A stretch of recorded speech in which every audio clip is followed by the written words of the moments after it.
은혜로운 기도 또 은혜로운 찬양 모두 감사합니다. 고맙습니다. 함께 하나님 말씀 보도록 하겠습니다. 오늘 말씀을 증거하면서 말씀은 1장부터 13절 1절부터 13절까지 다 함께 이제 보는데요. 읽는 거는 분량이 너무 많아서 1절부터 4절까지만 읽고 그리고 설교 본문을 함께 생각하면서 모든 내용들을 같이 보도록 하겠습니다. 1절부터 읽도록 하겠습니다. 시작. 예수께서 성령의 충만함을 입어 요단강에서 돌아오사 광야에서 40일 동안 성령에게 이끌리시며 마귀에게 시험을 받으시더라. 이 모든 날에 아무것도 잡수시지 아니하시니 날수가 다함에 줄이신지라. 마귀가 이르되 내가 만일 하나님의 아들이거든 이 돌들에게 명하여 떡이 되게 하라. 예수께서 대답하시되 기록된 바 사람이 떡으로만 살 것이 아니라 하셨느니라. 아멘. 오늘 말씀 제목은요, 아담의 자리에서 이 제목을 생각하면서 은혜를 나누도록 하겠습니다. 여러분, 하나님께서는요 세상을 살아가는 우리에게 날마다 크신 은혜를 베풀어 주고 계십니다. 세상을 살아가는데 필요한 모든 것들을 우리 하나님은 채워주고 계시고요, 그 채워주심이 바로 하나님의 은혜고 하나님의 사랑입니다. 그런데 때때로 우리는요, 하나님이 우리를 사랑하시는 것은 잘 알겠는데 그렇다고 하나님이 베풀어 주시는 사랑만으로 이 험난한 세상을 어떻게 살아갈까? 여러분, 우리는 그렇게 생각합니다. 사랑도 좋지만 우리가 문화생활도 좀 하고요, 또 세상에서 남부럽지 않게 좀 잘 살고 싶지 않습니까? 그래서 우리는 하나님이 베풀어 주신 사랑이요, 때로는 답답하게 느껴질 때가 많아요. 답답해요. 하나님이 사랑해 주셔서 구원해 주신 건 하나님 정말 제가 감사드리는데요, 일도 좀 풀어주셔야 되지 않겠습니까? 세상에서 살아갈 힘도 좀 주셔야 되지 않겠습니까? 우리는 하나님 앞에 간절히 바라는 심령이 우리 누구나에게 다 있어요. 왜냐하면 우리는요, 이 세상에서 살아내야 하는 무거운 짐들이 다 각자에게 있기 때문에 그렇습니다. 어떤 사람에게는 많은 욕심이 있겠지만 또 우리가 난 욕심 없어 그렇게 한다 할지라도 우리에게는요 감당해야 하는 가족들이 있어요. 이 땅에서 살아가야 하는 그 무게가 각자에게 있다, 이것입니다. 그래서 하나님은 우리에게 세상을 살아갈 힘이 어디로부터 나온다고 생각하니, 어디로부터 그 세상을 살아갈 힘이 나온다고 생각하는가, 이것을 계속해서 생각하게 하세요. 제가 오늘 본문 말씀을 통해서 여러분과 함께 이 문제를 좀 더 깊이 생각하기를 원합니다. 오늘 본문 말씀은요, 이제 예수님께서 본격적으로 메시아로서의 공생애를 이제 사시기 시작하셨음을 알려주는 것으로 이제 시작이 됩니다. 1절부터 2절 상반절까지만 읽을게요. 1절 보겠습니다. 화면을 띄워주시면 1절을 보겠습니다. 1절. 예수께서 성령의 충만함을 입어 요단강에서 돌아오사 광야에서 40일 동안 성령에게 이끌리시며, 2절 봅니다. 마귀에게 시험을 받으시더라. 이 상반절까지만 볼게요. 마귀에게 시험을 받으시더라. 여러분, 예수님께서 요단강에서 침례 요한으로부터 침례를 받으셨어요. 성령의 강한 임재하심이 있으셨습니다. 그리고 이제부터 예수님은요, 모든 사람 앞에서 이제 공식적으로 메시아로서의 구원의 사역을 본격적으로 이제 시작하고 계신 거예요. 메시아로서의 구원 사역, 이것은 아담과 하와의 범죄로 인해서요, 하나님을 떠나서 죄인된 모든 인류를 다 하나님에게로 돌아오게 하고 아름다운 자녀로 회복시키시는 일, 그것이 메시아로서의 구원 사역이다. 우리는 그렇게 알고 있습니다. 이제 성령님은요, 온 세상을 하나님께로 돌아오게 하는 구원 역사를 준비하시도록 예수님을 광야로 이끄신 거예요. 그리고 그곳에서 성령님은 40일 동안 예수님과 함께 깊은 교제의 시간을 가지십니다. 근데 2절은요, 예수님이 마귀에게 시험을 받으시더라 이렇게 이야기하고 있다는 거죠. 여러분, 어째서 예수님이 마귀에게 시험을 받으셔야만 했을까요?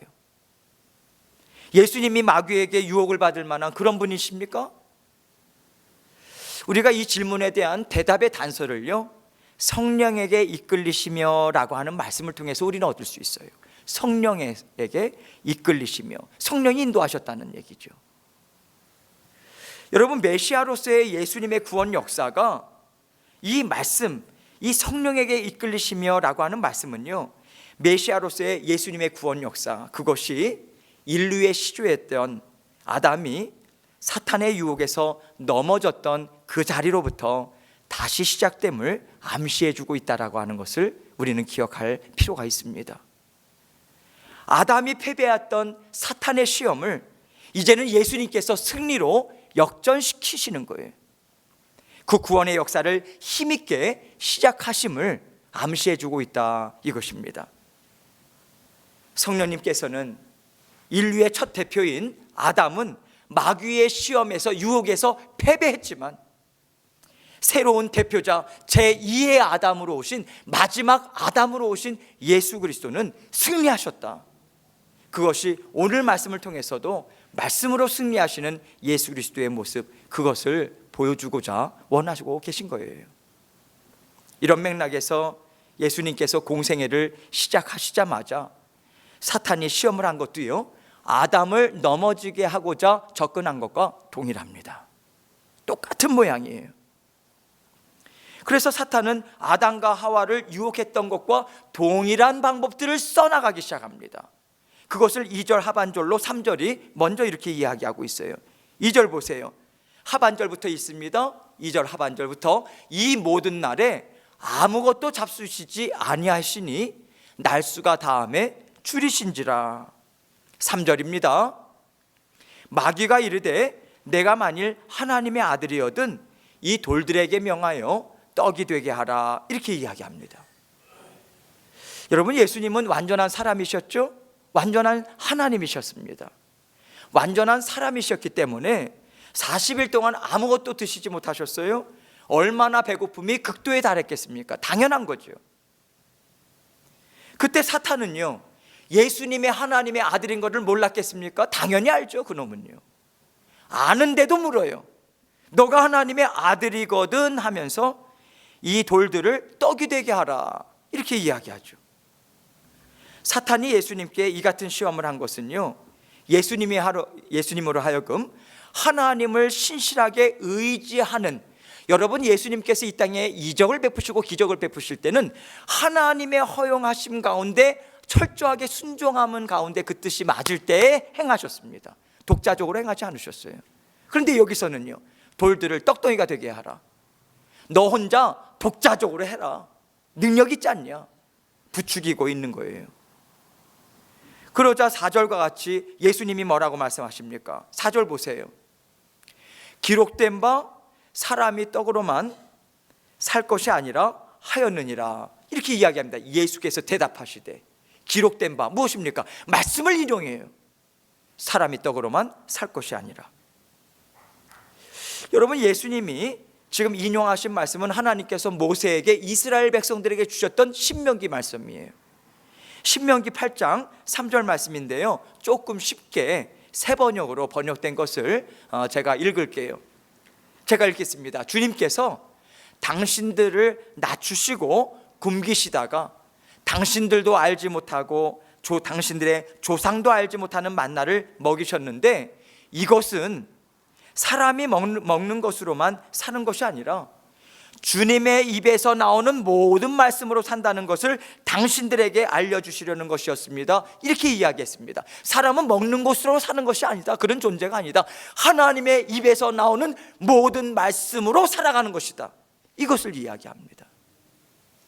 여러분, 예수님은 얼마든지 돌들을 떡덩이로 아유, 여러분, 변화시킬 수 있죠. 산을 떡덩이로 못 변화시키시겠습니까?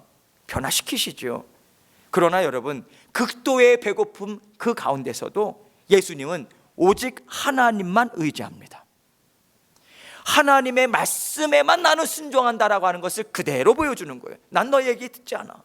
나는 하나님의 말씀만을 믿어. 이 얘기예요. 독자적으로 이를 행하지 않으십니다. 그걸 보여준 거예요. 사탄은 아담을 유혹했던 것과 동일하게 유혹하죠. 무엇으로 유혹했어요? 먹는 거요. 먹는 거. 아담과 하와에게도 사과, 그 선악을 알게 하는 그 열매 있잖아요. 그런데 모든 것이 풍성했던, 너무도 풍성했죠. 아담은요. 너무도 풍성했음에도 불구하고 먹을 것 앞에서 무너졌죠. 예수님은 극도의 배고픔, 고통 가운데 있는 예수님은 사탄의 계략에 넘어오지 않으셨어요. 이렇게 첫 번째 유혹에 실패했던 그 마귀는 두 번째 유혹으로 예수님을 넘어뜨리고자 합니다. 그 내용이 5절로 7절 말씀이에요. 5절부터 볼게요. 마귀가 또 예수를 이끌고 올라가서 순식간에 천하만국을 보이며 6절 이르되 이 모든 권위와 그 영광을 내가 너에게 주리라. 이것은 나에게 넘겨준 것이므로 내가 원하는 자에게 주노라. 그러므로 너가 만일 나에게 절하면 다 너의 것이 되리라. 한국말로 내가나 다 비슷하기 때문에 좀 혼동되실까봐 제가 너에게 나에게 이렇게 바꿔서 말씀을 드렸어요. 여러분, 온 우주 만물의 주인은 하나님밖에 없으시죠. 할렐루야. 한 분밖에 없으세요. 주인이세요. 주님밖에 없으세요. 그러나 마귀는요, 마치 세상의 주인이 자기인 것처럼 말을 한다는 거죠. 여러분, 그런데 이것은요, 사탄이 이 말이 일리는 있기는 해요. 일리가 좀 있어요. 제가 설명을 드릴게요. 하나님이 첫 아담을 지으실 때는요, 하나님의 형상대로 창조하셨죠. 하나님의 형상대로 창조하시고 그에게 온 세상 만물을 다스리는 권세를 주셨어요. 여러분, 하나님의 형상대로 창조하셨다라고 하는 그 내용이 여러 가지 의미가 있어요. 하나님과 교제를 나눌 수 있는 그런 존재로 창조하셨다, 여러 가지 의미가 있는데, 세상을 다스리는 권세를 주셨다라고 하는 것도 또 하나의 의미가 담겨져 있는 것입니다. 하나님의 형상대로. 그런데 여러분, 첫사람 아담은요, 사탄의 시험에, 유혹에 굴복했어요. 패배했어요. 그래서 하나님으로부터 받은 왕적인 권세 있죠? 사탄에게 넘겨주고 망하는 거예요. 넘겨주었어요. 자기는 죄의 노예로 빠져버린 거죠. 그래서 요한복음 12장 31절은 사탄을 뭐라고 얘기하냐면 이 세상의 임금이다, 이렇게까지 표현합니다. 그러니까 사탄은 이렇게 말하면서 이 세상에 대한 지배권이 나에게 있다라고 심지어 예수님께조차 대담하게 말하고 있는 거예요. 대담하죠? 그러자 예수님께서 뭐라고 말씀하세요? 8절 말씀 보세요. 기록된 바, 예수께서 대답하여 이르시되 기록된 바 주 너의 하나님께 경배하고 다만 그를 섬기라 하였느니라. 말씀을 또 인용하십니다. 주 너의 하나님만 경배하고 다만 그를 섬겨라. 여러분, 모세를 통해서 이스라엘 백성에게 주셨던 신명기 6장 13절로 14절 말씀을 또 인용하세요. 이 말씀을 잠깐 볼게요. 이건 개역 개정으로 되어 있습니다. 내 하나님 여호와를 경외하며 그를 섬기며 그의 이름으로 맹세할 것이니라. 너희는 다른 신들 곧 내 사면에 있는 백성의 신들을 따르지 말라, 이렇게 이야기합니다. 그러니까 우상 숭배의 위험 가운데에 그 맥락에서 이 말씀을 주고 있는 거죠. 여호와 하나님만을 경외하고 그만을 섬겨라. 바울이 예수님을 가리켜 마지막 아담은 살려주는 영이 되었으니 이렇게 이야기합니다. 예수님은 여러 가지 별명이 있지만 마지막 아담이라고 부르기도 하고요, 두 번째 아담이라고도 부르기도 해요. 예수님은요, 이렇게 마지막 아담은 실패했어요. 그러나 두 번째 아담이신 예수님은 실패하지 않으셨어요. 십자가의 승리를 예수님께서 이기십니다. 그래서 살려주는 영이 되셨다. 왜? 우리를 살리시는 성령 하나님은 예수 그리스도의 대속의 죽으심을 통해서 우리에게 주어진 거잖아요. 믿는 자들에게 말입니다. 그래서 예수님은 하나님의 말씀으로 두 번째 유혹을 힘있게 이기십니다. 사탄은요, 하나님을 정면으로 대적하고 모욕하는 우상 숭배를 예수님께조차 대담하게 조건부로 제시하고 있는 거예요. 이것이 우리가 이 세상에 살아가면서 동일하게 피할 수 없는 사탄의 유혹 아니던가요? 여러분, 우리가 세상에서 살아가는 능력을요, 세상을 통해서 공급받는다고 생각한다면 하나님의 사랑, 하나님의 은혜가 정말 무기력하게 느껴질 때가 한두 번이 아니에요. 정말 많이 느껴집니다. 하나님의 사랑은 무기력하다고. 그래서 사람들은 우상들을 찾아가는 거예요. 우상을 섬기는 그 마음이 무엇이겠어요? 딱 하나 아닙니까? 나의 필요를 채워달라, 이거 아닙니까? 내 필요를 잘 채워주는 우상 딴지가 있더라, 이거 아닙니까? 그러니까 그 신을 찾아가는 거잖아요. 그 우상에게 구하는 거예요. 그런데 하나님은요, 우리에게 세상을 살아갈 힘이 되어주겠다, 그리고 그 은혜를 베풀어 주고 계세요. 그 은혜가 뭡니까? 하나님이 어떤 분인지를 잘 알게 해줄게. 잘 알게 해줄게. 그래서 그 하나님과 함께 너희가 화평하게 살 때 너희에게 세상을 살아갈 능력도 주어지고 너희가 세상을 넉넉하게 이길 힘도 풍성하게 주어진다, 이것을 말씀하고 계신 거예요.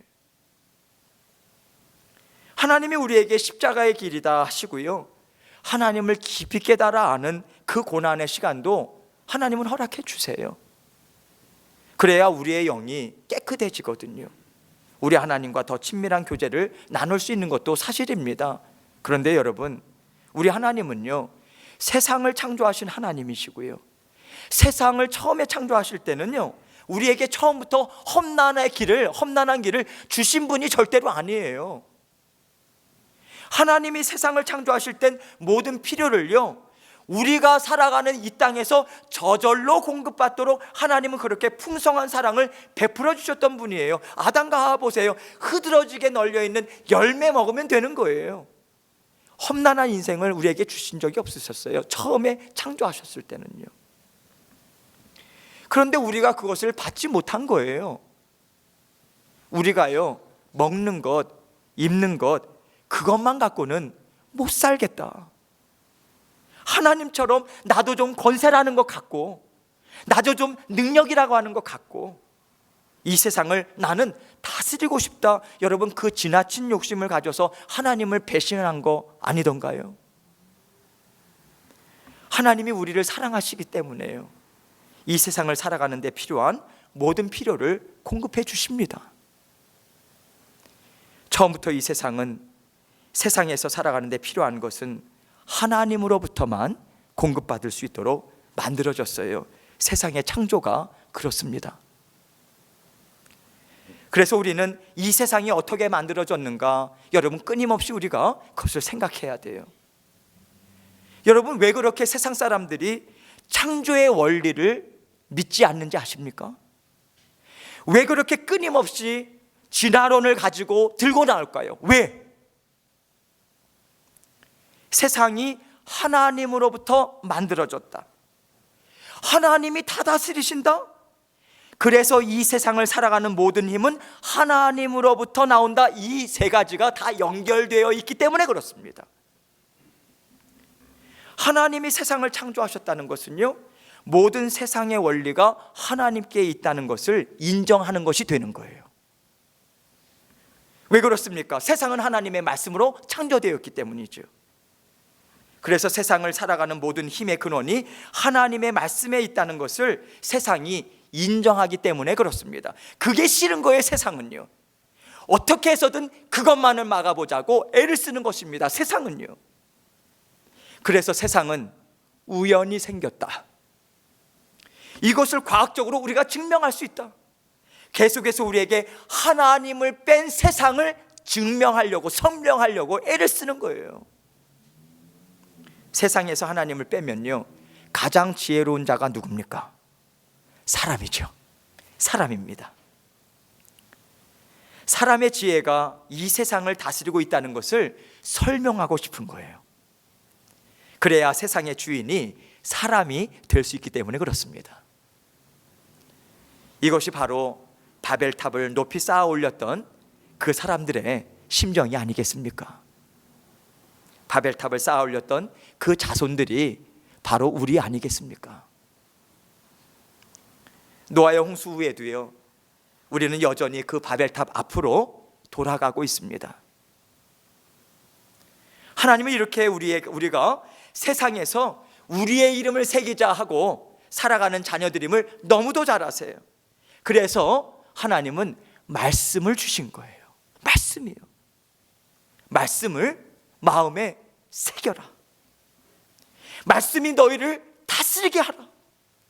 하나님은 우리에게 이 말씀을 주시고, 말씀이 너희의 걸어가는 길들을 하나님, 이 말씀이 지켜줄 것이다, 그 말씀을 주고 계신 것입니다. 우리의 걸음이 바벨탑을 향하지 않고요, 주님에게로 향하도록 하나님은 말씀을 주신 거예요. 이 말씀은 세상을 창조하신 하나님의 말씀입니다.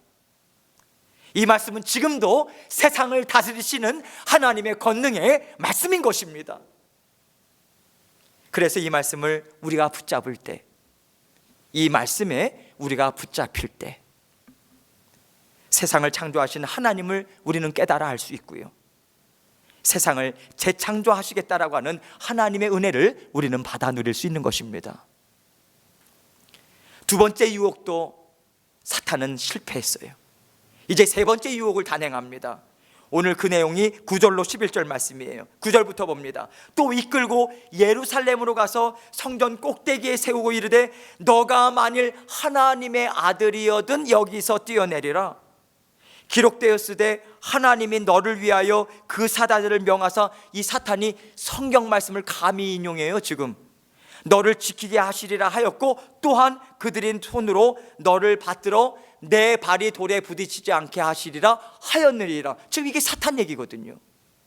여러분, 그런데요, 마귀는 놈은요, 성경의 원뜻과는 달리 시편 91편 11절과 12절 말씀을 지금 인용하고 있는데 원뜻과는 달리 뒤틀어 버려요.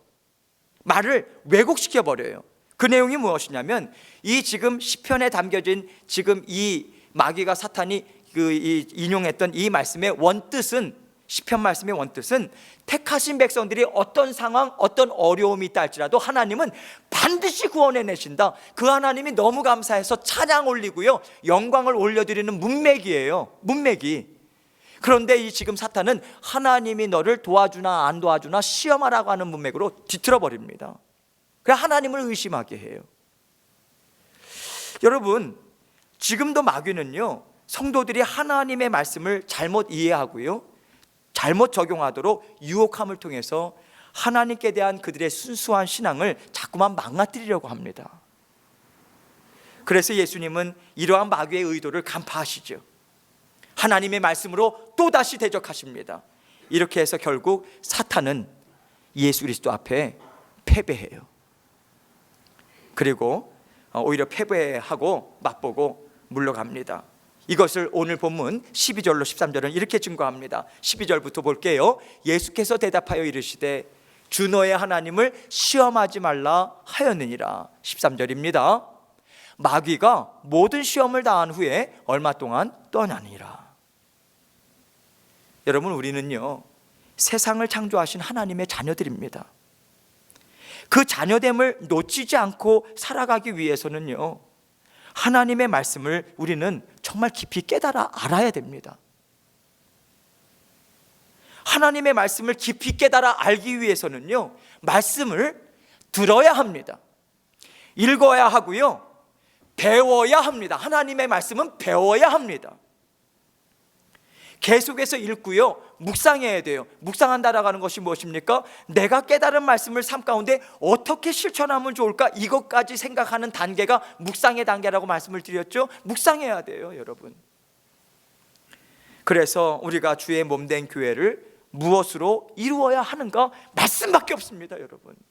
하나님 말씀밖에 없어요. 교회가 세상과 다른 절대적인 근원이 무엇이겠습니까? 세상은요, 하나님의 말씀을 어겼어요. 어겼어요. 말씀을 비틀므로 인해서 생긴 게 세상이에요. 하나님의 나라, 주의 몸된 교회는요, 그 말씀에 순종함으로 세워진 게 하나님의 나라예요. 할렐루야. 그 말씀에 순종해서 세워진 거예요. 그래서 말씀을 통해서 세상과 하나님의 나라가 나누어지고요, 말씀을 통해서요, 세상의 자녀와 하나님의 자녀가 나누어질 수밖에 없는 거예요. 하나님의 나라는 하나님의 말씀을 통해서 세워집니다. 그러나 하나님의 말씀을 대적하고요, 하나님의 말씀을 계속해서 파괴하는 세상, 그 세상은 하나님이 기뻐하시지 않는, 계속해서 하나님의 나라를 무너뜨리는 세력으로 지금 우리와 함께 살아가고 있는 거예요. 이 세상이, 이것이 세상이에요. 세상은 멀지 않아요. 우리로부터. 우리 안에도 있고요, 우리 밖에도 있어요. 그래서 세상은 우리에게 엄청난 힘을 발휘하고 있습니다. 안에도 있고 바깥에도 있기 때문에 우리를 순간순간 그래서 두려움에 떨게 하고요, 우리가 세상 앞에서 참 부족하다, 감당할 힘이 없다, 그 좌절을 계속해서 맛보게 하는 거예요. 그게 유혹의 자리예요. 여러분, 그것이 무엇이겠어요? 그 유혹이 무엇이겠어요? 하나님 나라를 버려라. 하나님을 버려라. 그러면 내가 너에게 너를 하나님처럼 만들어줄게. 여러분, 그 사탄의 유혹인 거예요. 그 사탄의 유혹을 우리는 계속해서 받고 살아가고 있습니다. 우리 주님도 받으셨잖아요. 우리 주님이 사람의 몸을 입고 이 땅에 오셨을 때 사탄은 아담과 하와에게 했던 그 말을 우리 주님에게도 똑같이 하고 있지 않습니까? 얼마나 대담합니까? 얼마나 끈질깁니까? 그렇게 대담하게 우리를 공격해 오고요, 사탄이라는 놈은 그렇게 끈질기게 우리를 유혹합니다. 그것을 우리 주님은 말씀으로 물리치신 거예요. 하나님의 말씀으로 모든 공격을 물리치셨습니다. 그리고 말씀을 선포하셨죠. 사탄에게, 너는 세상을 다스릴 수 있다고 생각하지 마. 너의 그 간교한 말과 그 담대한 공격은 내가 이 땅에 옴으로부터 너는 무너졌어. 나는 내가 죽기까지 사랑하는 내 자녀들에게 세상을 살아가는 힘은 나로부터 온다라고 하는 것을 반드시 새겨줄 거야. 그들 심령에 나는 새겨줄 거야. 영원한 나라가 있음을 나는 그들에게 열어 보여줄 것이다. 그 십자가의 길을 우리에게 보여주셨고요, 그것을 우리에게 열어주셨습니다. 할렐루야. 그것을 열어주셨어요. 여러분, 이 길로 따라와라. 너에게 생명이 있고 새 나라가 있고 세상을 이길 능력이 있을 것이다. 우리 하나님은요, 세상을 살아갈 힘을 우리 주님을 통해서 주십니다. 먹고 마실 거예요, 우리 주님을 통해서 주십니다. 세상에서 잘 살아가는 능력이요, 우리 주님을 통해서 주십니다. 하나님은 무엇이든 주십니다. 하나님이 사랑을 주신다는 것은요, 하나님 아버지의 마음을 우리에게 그대로 부어주신다, 이 말씀입니다. 하나님의 마음이 무엇이겠습니까?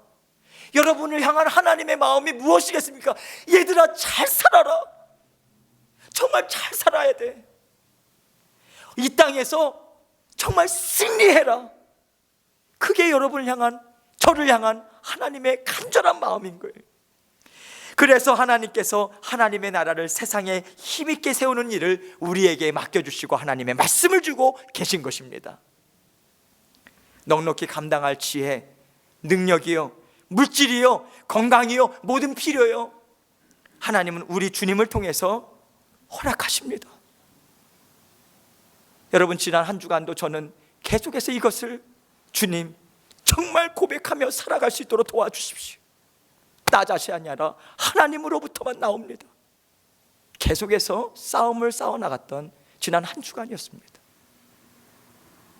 여러분, 이것이요, 우리가 세상 사람들과 세상의 자녀들과 다른 점이에요. 하나님 우리에게 모든 것을 주시는 분이세요.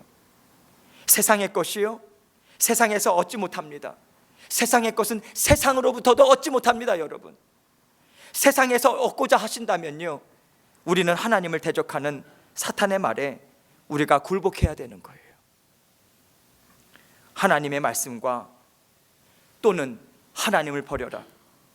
그러면 내가 이 세상의 풍요로움을 너에게 주었다. 그 사탄의 강간, 그 유혹의 말 가운데 우리가 무엇을 따라가겠습니까? 하나님이 세상의 주인이심을 분명하게 알려주시는 이유가 여기에 있어요. 세상의 주인이 누군지를 알면요, 여러분, 우리가 강교한 말에 넘어가지 않아요. 세상은 하나님이 창조하셨고요, 세상은 지금도 하나님이 다스리고 계십니다.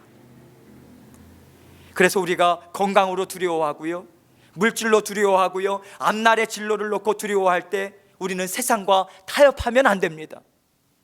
오직 주님만 붙잡으시고 주님의 말씀으로 우리의 생각과 마음을 다스려야 합니다. 모든 일의 주인은 주님이십니다. 나에게 모든 것을 공급해 주시는 분은 오직 주님 한 분이십니다. 이 믿음으로, 고백으로 계속해서 우리는 달려나가야 하는 것입니다.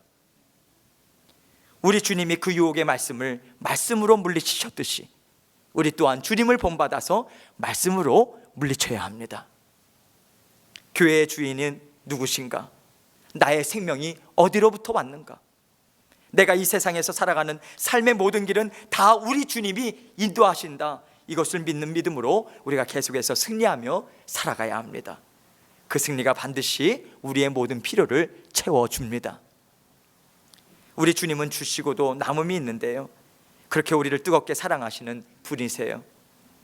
그래서 우리 주님은 사랑을 주시는데 세상의 필요는 덜 주시더라, 이렇게 간교한 말로 유혹하는 세상의 말을 여러분 믿지 마십시오. 하나님은요, 이미 세상을 창조하실 때 우리의 모든 필요를 채워주신 분입니다. 하나님의 사랑은 변함이 없습니다. 죄로 망가진 이 세상에서 우리가 살아갈 때 이 세상에서도 하나님은 변함없이 우리의 모든 필요를 채워주고 계십니다. 믿고 의지하시고 믿고 구하십시오. 하나님은 주십니다. 풍성하게 주시고 우리가 믿는 하나님이 얼마나 좋으신 분인지를 우리가 경험하고 기뻐하도록 우리와 함께 살고 계시는 좋으신 우리 아버지 하나님이십니다. 그 하나님께 감사로 영광 돌리시는 우리의 모든 삶이 되시길 주님의 이름으로 축원합니다. 이 시간 함께